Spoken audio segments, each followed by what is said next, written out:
Good morning. It's a pleasure to be with you at DVD 2010, my first as Minister for Defence, Equipment, Support and Technology. Of course, DVD brings the entire defence acquisition team together, government, industry, academia, and of course, above all, our customers in the armed forces.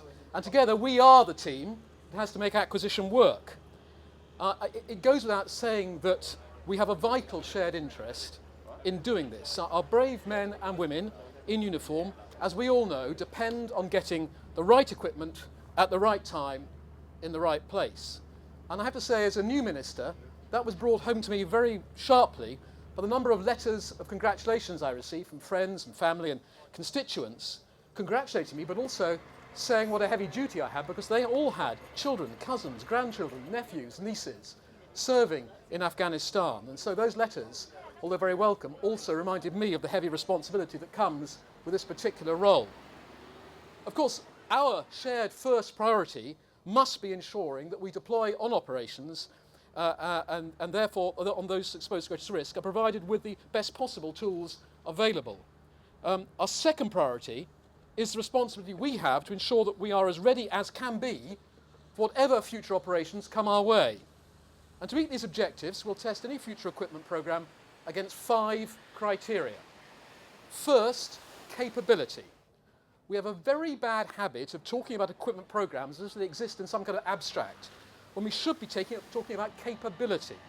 Does this piece of equipment enable our armed forces to fight effectively and win on the modern battlefield?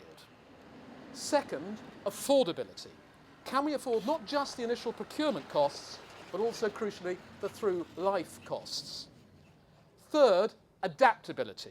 How can we get the greatest flexibility in the equipment we buy while ensuring as many potential roles as possible are fulfilled? Fourth, interoperability.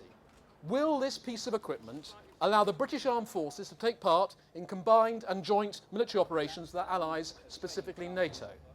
And fifth, and important for me, exportability. Is this piece of equipment one that will have a high export demand, which may, in the long term, reduce our own acquisition costs, create jobs at home, and more broadly help the British economy?